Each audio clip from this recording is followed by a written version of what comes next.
Emma, I'm so excited to have you on the podcast. You reached out to me with your story and gave me kind of a synopsis over email, and I was just so moved by your story. It's like I said, it's a story that people really need to hear, and I think that it's just so powerful. So I'm gonna just kind of let you go for it and just tell your story from the beginning, and towards the end I'll ask you a couple questions and we'll go from there. Okay, sounds good. I'm a convert to the church. When I grew up, my family was not religious. We didn't go to church. It was not a thing at all. When I was in my freshman year of high school, I had a friend who, I don't remember exactly how it came up, but she talked about being Mormon. And I was like, what is that? I've never heard of this. I don't know anything about it. I think somebody had actually made fun of her or like picked on her about it. And I was like, I don't understand why these people are doing this. Like, what's the deal with this? And she, her name was Tiffany. She invited me to church, and I don't know why. I was just so like, yes, I want to see what this is all about. The first time I went to church actually wasn't like a sacrament meeting. I went to seminary, early morning seminary, because she was like, oh, we go every morning at 5:30 in the morning. And then you can come on Sunday if you want. And I remember I had a couple friends that I had like dragged with me because I was like, I don't know what this is about. And it's really early in the morning and I don't want to go alone. And I remember my friends were so mad at me afterwards. They were like, no, I'm never going to that again. 5:30 is way too early to get up. But I loved it. I don't know. It was just like, it was such a different experience for me. And I remember someone had left a set of scriptures and had like moved away. And so they gave me a set of scriptures, the Bible and the like Book of Mormon and Doctrine and Covenants. And, I was sort of told like, read the Book of Mormon and pray to know if it's true. I want to say that night or the next morning, I did that, and I had such a profound experience when I did that. It was like nothing I've ever felt before, or really even since, that I can describe. It was just like, I knew, like, I didn't even really have to pray. Like, I read the first couple sentences of First Nephi, and I was like, yep, something inside of me says, yes, this is it. This is the truth. And like, I knew right away. And so I talked to my friend and was like, well, tell me more. How do I become Mormon? And she introduced me to the missionaries. My parents got divorced when I was really young. So it was my mother and my stepfather. They didn't know anything about Mormons. They'd never heard about the LDS Church. None of us knew anything about it. And I think my mother must have talked to somebody at her work that must have had really bad feelings about the church, because I remember at first she was really just sort of like, okay, this is weird, whatever, I'm going to be okay with it. And then something switched and she was like, nope, I don't want you to be part of this. It's a cult.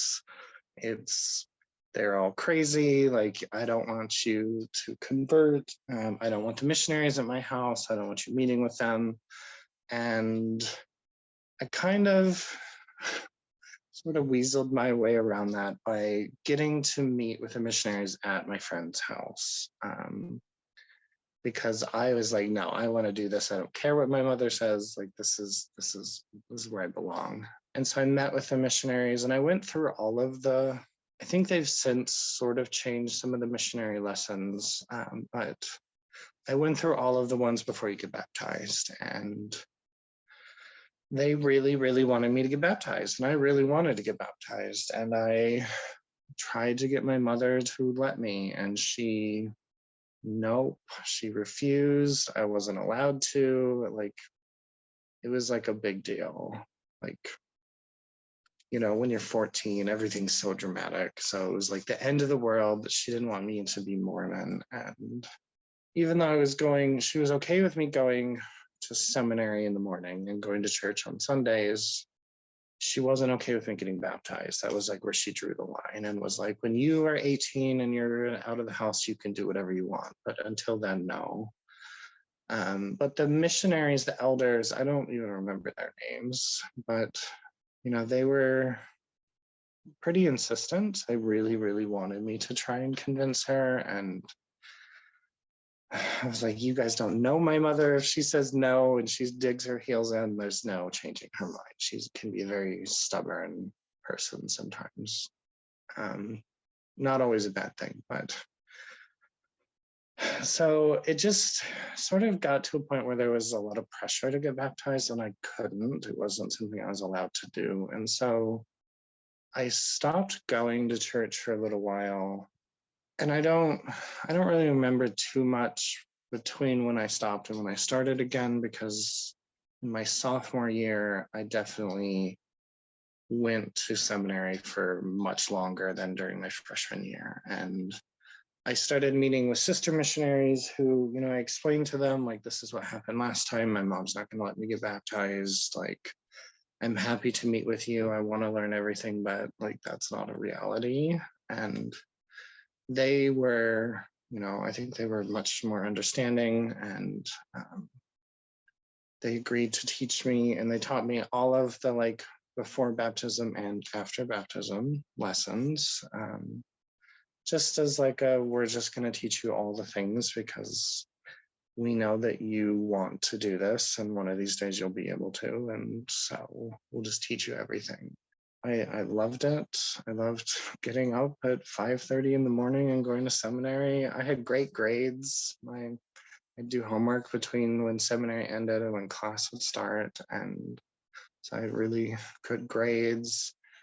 I think what ended up happening, the person that was driving us to seminary in the morning moved, and so I wasn't able to go, and my mom was not going to help me with that.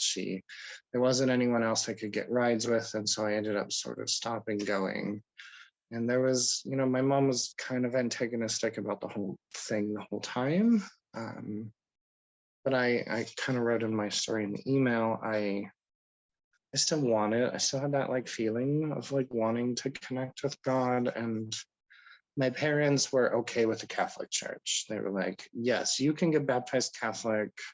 Because, I had this, understanding that I needed to be baptized. Like that was something that I had to do.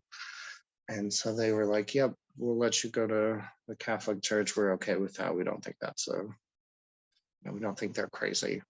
They let me go, and I ended up going through the whole like catechism process, the confirmation process. It's about 8 or 9 months of like classes you take, and at Easter, around Easter is when you get baptized. I loved going to church. I loved studying the Bible.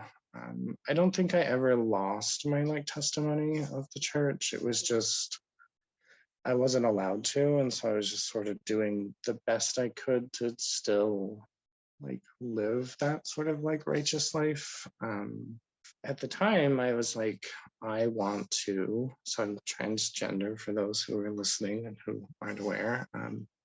So I was male, presenting as male at the time. I wanted to be a priest. I was like, you know what? I want to devote my life to God. I want to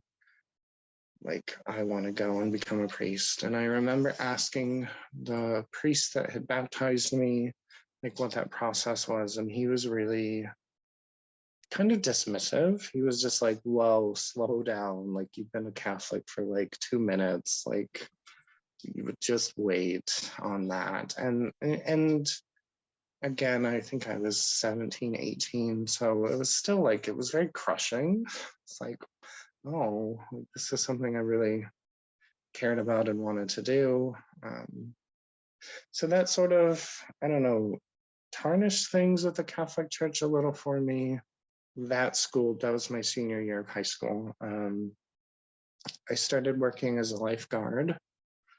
at the community center, and one of the other lifeguards was one of the guys I had gone to seminary with.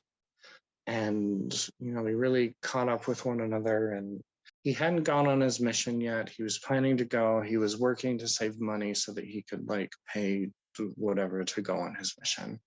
And, he zeroed in on me of wait a minute, you used to come to church and I don't see you anymore. What happened? And, by time summer ended and I was going up to college, I had sort of made an agreement with him that no, I'm going to go and I'm going to get baptized when I go up to school, because I'll finally be away from home. My parents can't stop me. I will go and finish what I started all those years ago. And I didn't do that. I went to school, and it was a brand new experience. And my home life was kind of stifling in a lot of ways. My parents were both police officers, so they were very authoritarian and very kind of controlling in a lot of ways. So there was just this newfound freedom of being at college, and I think I just sort of got lost in that and got distracted and completely forgot about this promise to get baptized. And it really wasn't good overall. It was not a great experience. My best friend and I had gone to school together. He was Catholic. It was his mother that had actually sponsored me through catechism. And he became an alcoholic and was drinking all the time. And there was sort of pressure for me to do a lot of that stuff. And it wasn't ever anything I really enjoyed doing, but I went along with it, and was just miserable. I wasn't happy. And so, and I almost failed out of college. It was a bad time. And so I went back to work at the pool again over the winter break. And Zach, that's the friend that I'd gone to seminary with, he was there, and he was so excited when he saw me. He's like, "Did you get baptized?" And I was so thrilled. And I was like, oh no. Kind of had that feeling when you forget to write a paper and you're that was due today. Oh no, that sort of feeling of, I can't believe I forgot to do this. He really hammered away of come on, you said you're going to do this. Why didn't you do it? And I was okay, yes, I'm going to go. When I go back up, I'm going to do it this time. And I did. When I went back, the first week I was back up at school, I figured out that there was a institute building, so Singles Ward, right on campus. And I'm from Colorado. That's where I grew up.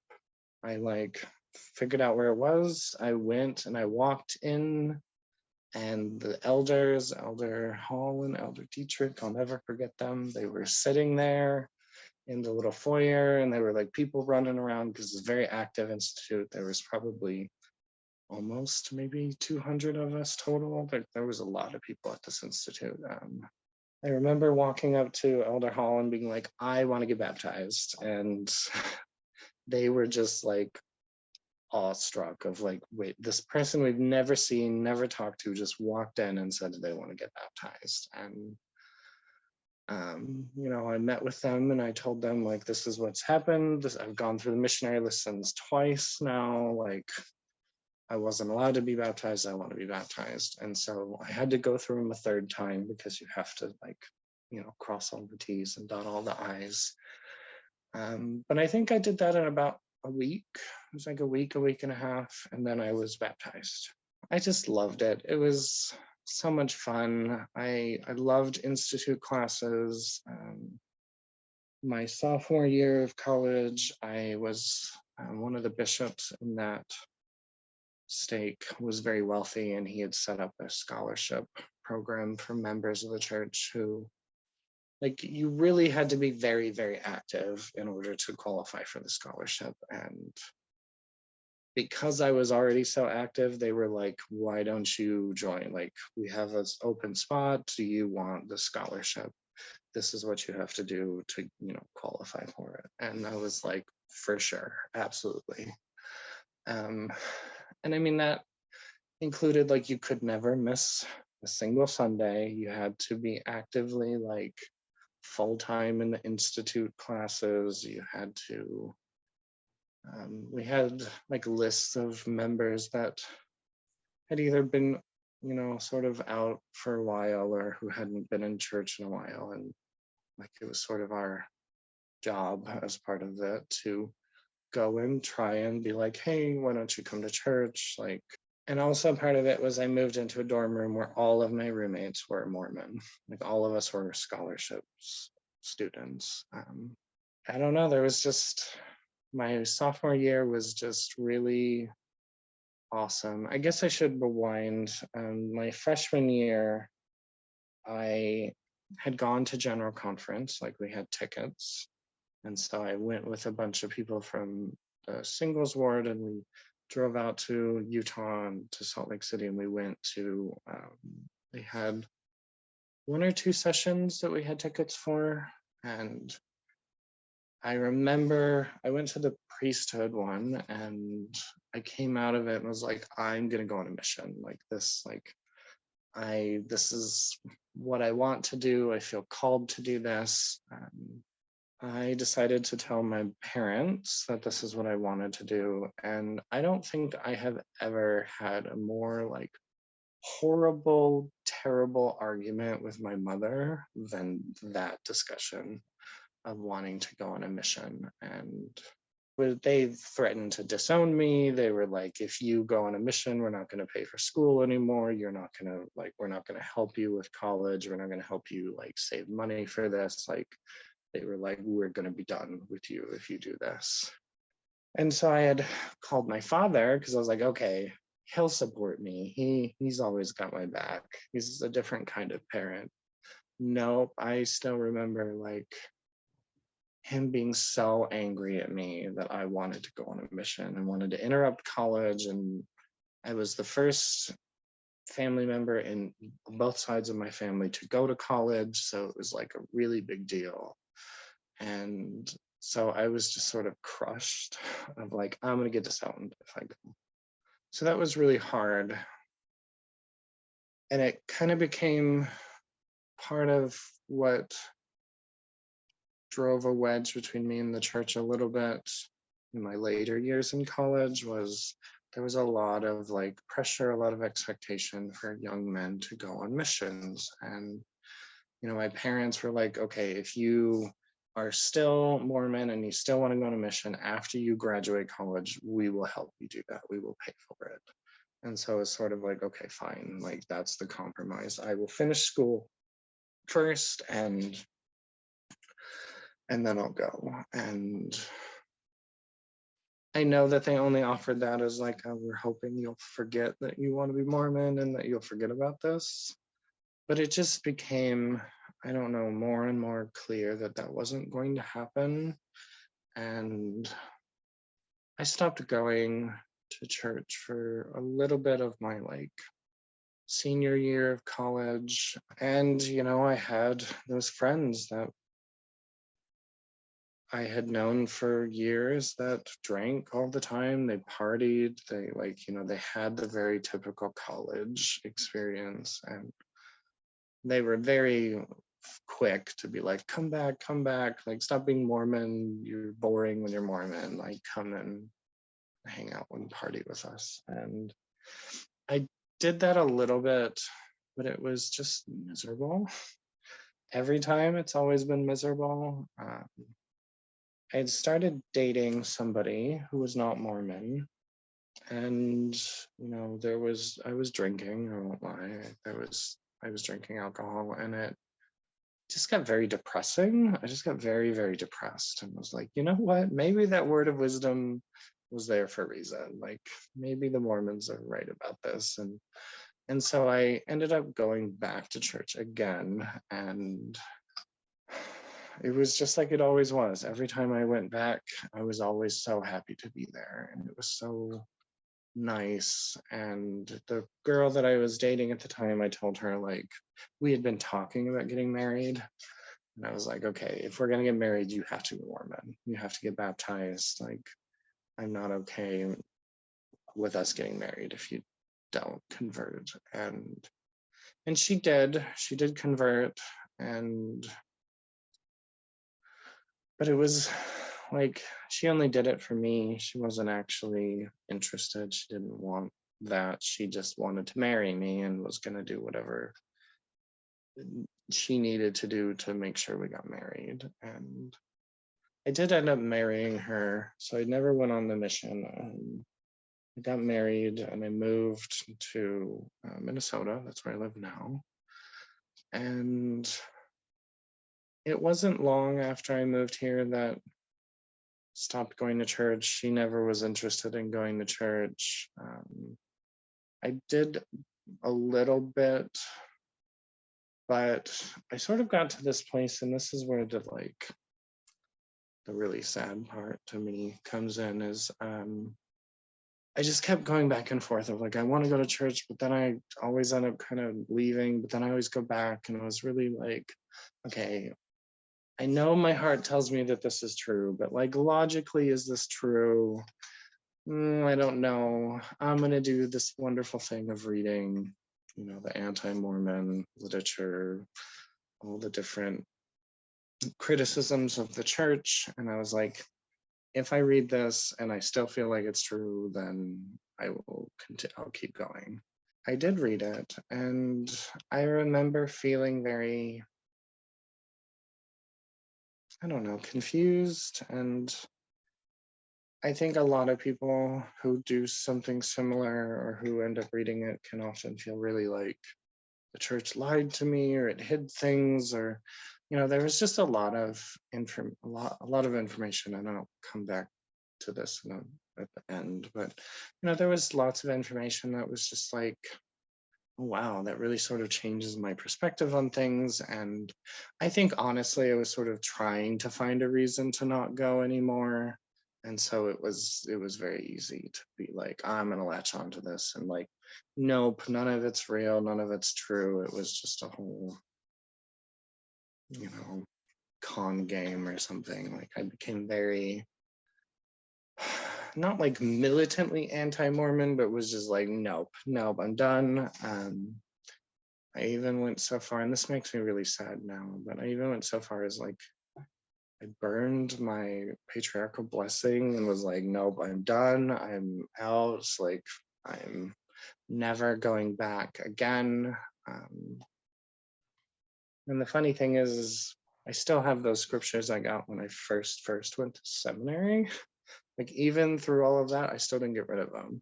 Like, the ones I paid for, it makes sense why I was sort of like, I paid a lot of money for these, but the ones that I didn't, it was just, I couldn't get rid of them. There was just something that wouldn't let me. So I stopped going, and that was about 10 years ago, and was just like, nope, I'm done, never going back.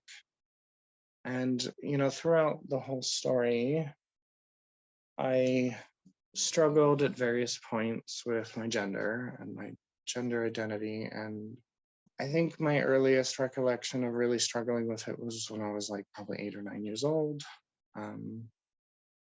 And so it was always sort of this thing in the back of my mind that I was, I think, trying to avoid, or trying to find other things to like make me feel okay when there were other things that weren't letting me feel okay.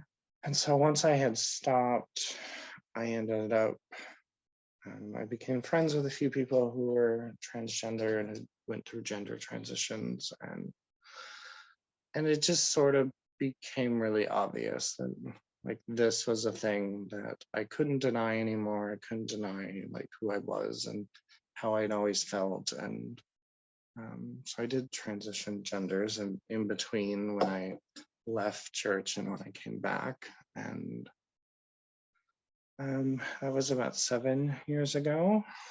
And I ended up getting divorced from the person that I'd married. And I know that there were times in that like 7-year period where I wanted to come back to church. I did. Like, I wanted to, like, I still felt it, even though like logically it was like, no, this isn't a thing. It's not true. Like, I still felt called to come back, but I just sort of, I was scared too, because I wasn't going to detransition. I wasn't going to go back to being Robert. I was Emma. I transitioned socially. I changed my name, my legal gender. Like, I had built a whole life as this new person. And Did you transition before you got divorced or after you got divorced? so I transitioned before. She was really supportive through a lot of it. It was hard. It was really hard on our relationship, and part of why we got divorced was just I became a woman and she wasn't attracted to women, and we're not really friends anymore. Just sort of kind of how it ended at the end, but I don't think we ever hated each other. It was just she married a man and I wasn't that anymore. So she and I stayed together for about a year after. About 6 months after I came out to everyone and family in the world and my job and school and everything. How Yeah. did your parents handle that? With just how they felt about the church and everything. I'm curious to know how they responded to that. Well, my mother didn't believe me at first. That's, I love her to pieces. Like, I have a overall really good relationship with my mom. Like, we've been very close most of my life, but there's just been a lot of times where something was really important to me and she just was like, no, that's not a thing. Similar to like wanting to be Mormon, coming out as transgender was like, no, that's not a thing. And it took a little while to really like nail that down of like, no, this is something I'm doing. Like, I want you in my life and I love you and I don't want to lose you. And I'm going to do this even if you do leave. Like, I tried being, I tried living this very imposter syndrome feeling life as a man for 29 years, and I'm done. I can't do it anymore. And I think when I put it in those terms, she started to get it. And then, she came to visit me. And I remember I was in therapy. I had started going to therapy because I was like, I think I should talk to a therapist about this first before I make this giant, decision. And I had my mom come to a therapy session. And I think it really became obvious to her that I was like miserable. Like, I didn't want to live anymore. I was ready to just end my life because I couldn't. It was either I was transitioning or I was going to die. Like, there was no in between. And I think that really changed her perspective of like, oh, I don't want my child to die. Like, I don't want you to feel so miserable that you kill yourself. That, I think, flipped a switch for her. She and my stepdad got divorced when I was in the middle, like towards the end of college. So he didn't factor into it at all. My father, in a lot of ways, I think he did a better job than my mom accepting it. He did a better job, like, using my proper name, right pronouns. So I think he did better in a lot of ways than my mom did. And I mean, it's been, like I said, 7 years, and sometimes she still uses my dead name or my birth name that I don't use anymore, or she uses the wrong pronouns. She's gotten a lot better at like using them more properly, and like will catch herself a lot of the time, but sometimes I still have to correct her. So it's a little sad sometimes, but. So your transition now, you are divorced and you're embarking on this new life. What happened next? Well, I'm not gonna lie and say it went great. It didn't. It was really hard to get divorced. I really took that vow of Like I vowed for the rest of my life to be with this person. So that was really hard. And there is a thing in the like LGBTQ communities where a lot of the safe spaces are in bars and clubs where there is a lot of like substance use and a lot of like not wholesome things. Um, I think it's just an unfortunate side effect of history that a lot of the safe places for people who come out are those scenes. So I was very sad about getting divorced, and I'm not gonna lie, I went into substance use. I started drinking a lot and became very unhappy. I struggled with an eating disorder for a long time, primarily because I hated my body. I felt so uncomfortable in who I was. As the transition went on and I started like hormones and started changing physically, that got better. But substance use and eating disorders have a really high like correlation between the two of them. So there was a good period of 5-6 years that it was not, well, it was about 4 years, 3 or 4 years that was really, I didn't do well. There was a lot of like therapy stuff I had to do. I had to go through treatment twice actually. I came out of treatment and it just became really obvious to me. So anyone who's familiar with like 12-step, like AA, NA, they're very God heavy, they're very higher power.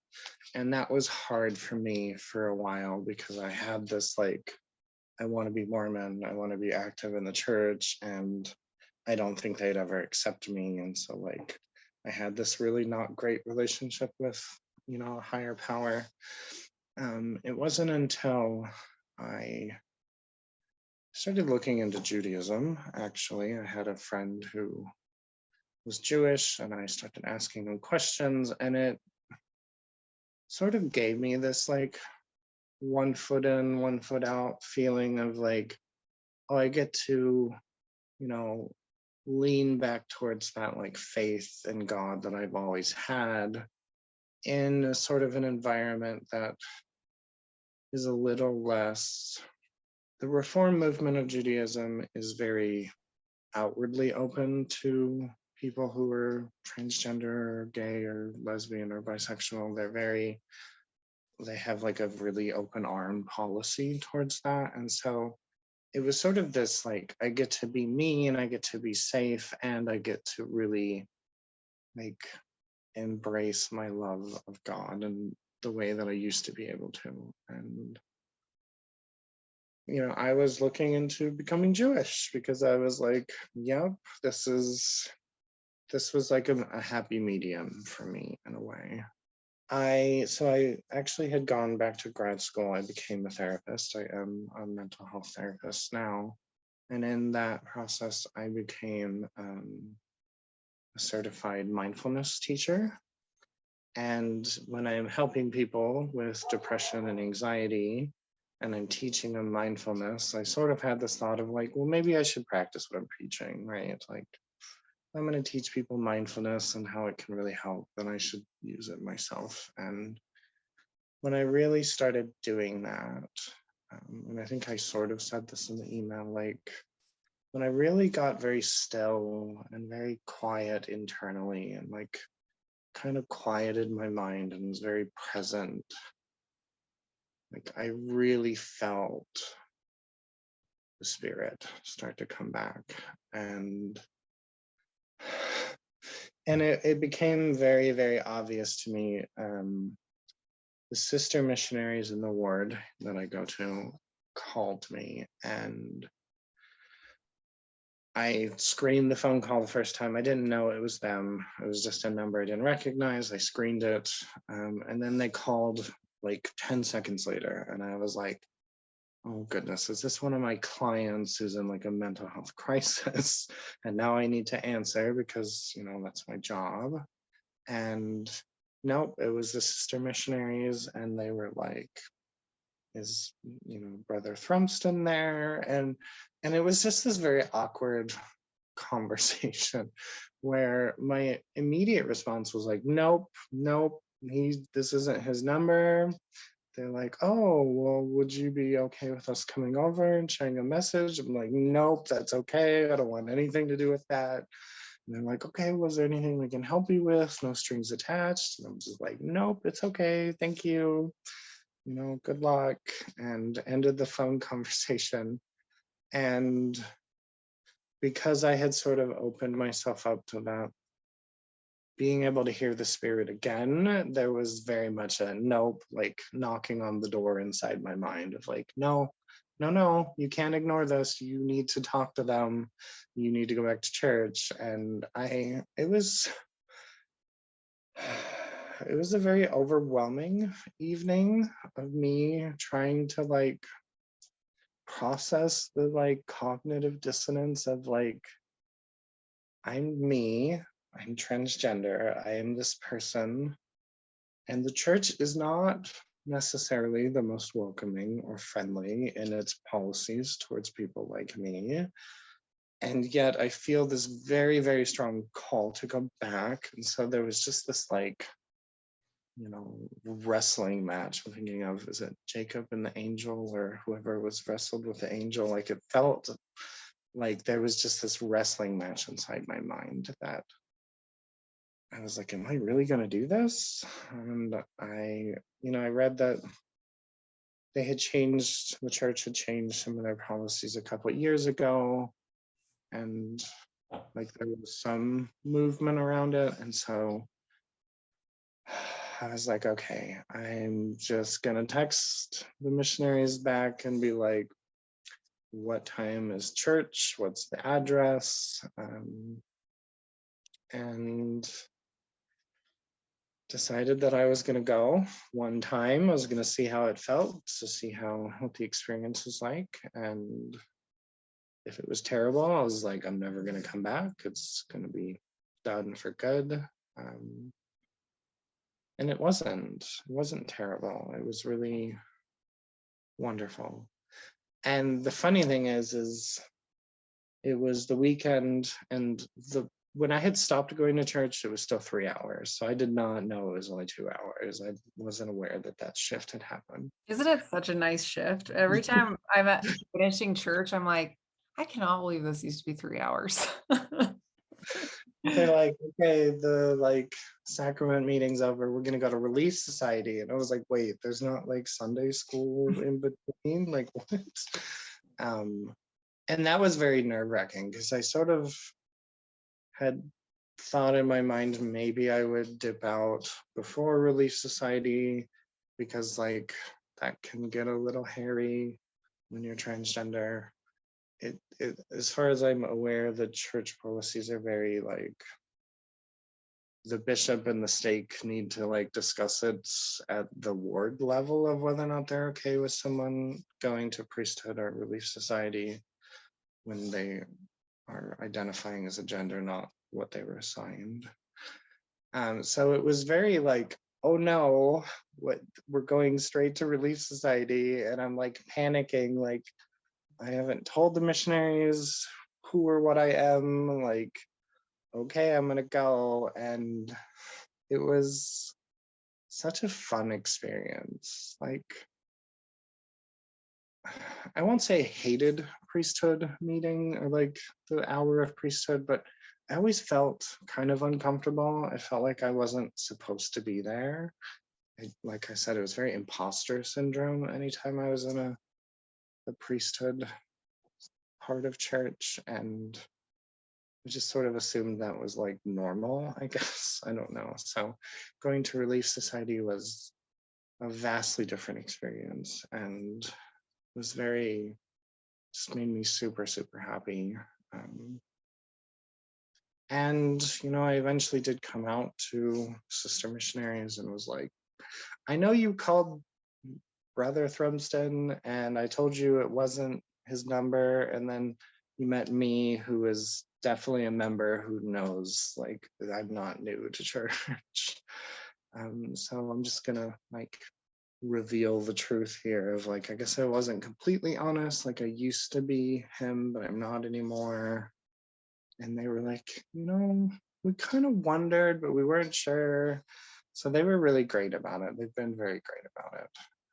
It's just been such a wonderful experience to come back. And people, I live in a pretty like liberal city. Minneapolis and St. Paul are very liberal when it comes to LGBTQ things. Like it's not rare for people here to meet or know transgender people. So my guess is some of my experience will be different because of that, because I come from a very like pride happy kind of city. But people have just been so nice and so like, you're so welcome here. Like the Relief Society president was like, no, you belong in Relief Society. There's no question of whether or not you should be here. And Wow. the bishop, he acknowledged like that he's like, I'm probably going to say things that are going to be offensive, and please know I don't mean it that way. Like I just don't know what I don't know. And like, he's been a little more, not in any negative way, but just I'm unfamiliar, maybe. The sisters, a lot of them have very different, they have more of that like open-armed approach to things, and they have been really very sweet, very kind to me. So it's been so much easier than I thought it would be. How do you with things in the church, like you mentioned this a little bit in your email, but with those things that, is it hard for you to think, like, are those things triggering for you, like the proclamation to the family, or like, how do you handle those things that might be kind of a challenge? I think for me, I've been at this for so long. Like I said, it's been 7 years. I was like interviewed on the news about my gender transition. I wrote a blog for a long time that was like internationally read. I was published in like periodicals that went out. Like I did a lot of activism around transgender awareness and rights. So this isn't something that's new to me. I'm used to people not understanding or being confused or saying the wrong things. And like, I work at a nonprofit and I'm one of the chairs. There's 2 chairs of the diversity committee. And, it's an organization that has done a lot of work towards including LGBTQ people. And so I'm really used to going into environments and being part of organizations that are not quite there, that are maybe changing or starting to shift. But as far as the church is concerned, there are some things that are really hard, like this idea that there's an eternal gender and that I am eternally male, and that who I am as a woman in the world does not reflect that eternal gender. Another question for you is, you mentioned that you were really diving deep into like anti-literature and things like that. How did you kind of reconcile that with coming back? What did that look like for you? Well, in that period of time between when I asked when church was and when I actually went, I decided to look at a lot of it again. Not all of it, but I looked at probably the bigger pieces that had been a really big like falling out point for me. And it was, I don't know, it was so easy to see it differently. Like,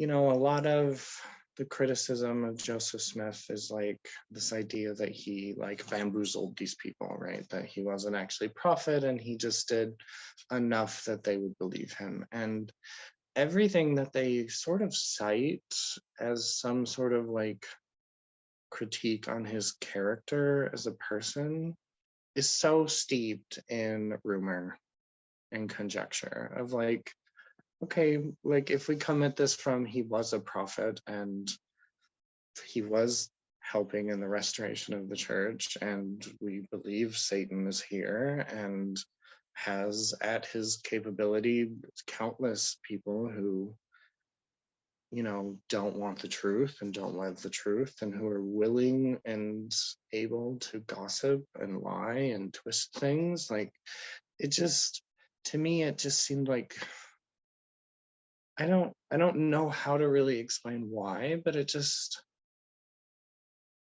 I was just like, well, yeah, of course they said that because they're basing this on rumors and conjecture. Like, oh, he talks about, you know, he helped someone who was digging for treasure, and then all of a sudden that turns into he's a, you know, a gold digger or what, oh, I don't remember what they called it, but you know, just sort of this idea of like, I can so easily see how that spreading from one person to the next who all have malintent could easily get twisted into something else. Like anyone who's played the telephone game, right? You know, you whisper in one ear and then by the time you get to the end, it's completely different than when it started. Like that was super obvious to me. As far as some of the more like significant things, like I remember reading, I forget, I think it was B.H. Roberts, is that his name? Yeah. Mm-hmm. You know, he had been charged by the church to sort of like, okay, let's look at this devil's advocate point of view. And when you go into the reading anti-Mormon literature, they don't tell you he was trying to do devil's advocate, right? That was his purpose, was to like, I'm going to try to make this as like convincing as possible so we can figure out how we can like, you know, defend against this. And they don't tell you that, right? They just, oh, see this apostle, he said this thing and he talked about that, and they take it out of context. And it's just, I mean, this idea of fake news in our common era is the same thing, right? Mm-hmm. I think that one thing that's interesting is like when we first started our conversation, you were talking about how the first time you read the Book of Mormon and you felt this power and you felt this feeling and you couldn't deny it. And then like you talk about the other times in your life. Oh, and also following with that was you say you were so happy when you were going to church. You were so happy. And then you talk about the times where you were drinking and partying and you were so unhappy. And it's almost like by their fruits you will know them. And it's really just incredible to hear your story and hear, you know, the times in your life when you were at peace and look at, you know, what was going on. And I think that you're so brave, what coming to church as a transgender woman and being able to be there because you believe that it's true and you have that testimony. And I can imagine that it's really challenging because, you know, you don't know how people are going to react or what they're going to think. And I think that it's so incredible that you are brave. And I think that you're somebody that can be a huge example for people. I'm wondering, what advice do you have for people that are in the LGBT community that, you know, that are struggling and feeling like they don't have a place in the church? Like, what advice would you have for them? The first thing I'm going to say is, maybe this is probably not what you want me to say, but I don't blame them if they don't feel like they can be here and be part of this. Like, I don't.